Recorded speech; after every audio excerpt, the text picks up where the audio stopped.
श्री दामा की किसी बात पर क्रोधित होकर श्री राधा ने उसे शाप दिया कि तुम असुर योनि को प्राप्त हो जाओ और गोलोक से बाहर चले जाओ।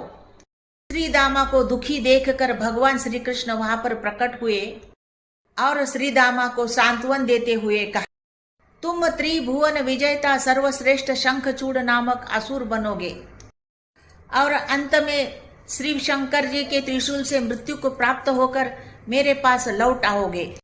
चूड़ ने वृंदा से गंधर्व विवाह किया। उसने स्वर्ग को जीतकर देवताओं को वहां से निकाल दिया। सभी देवता शंकर के पास सहायता के लिए गए। शंकर जी ने क्रुद्ध होकर शंखचूड़ के साथ युद्ध किया। फिर भी वह मरता नहीं था क्योंकि उसकी पत्नी वृंदा पतिव्रता थी। भगवान विष्णु वृंदा का पातिव्रत्य भंग करने के लिए शंखचूड़ का रूप धारण कर वृंदा के पास गए और उसका पातिव्रत्य भंग कर दिया, जिससे शंखचूड़ निर्बल हो गया। भगवान शंकर ने शंखचूड़ को मारकर उसकी हड्डियां समुद्र में फेंक दी।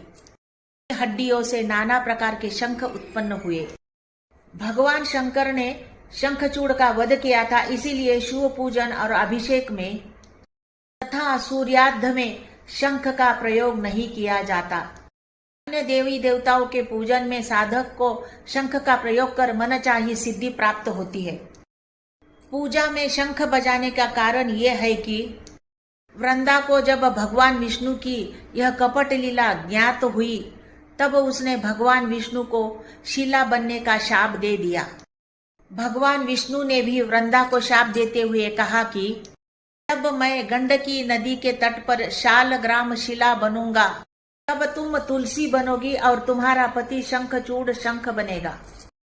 मेरी शालग्राम की पूजा में तुम तुलसी दल के रूप में और तुम्हारा पति शंख के रूप में उपयोग में आएगा।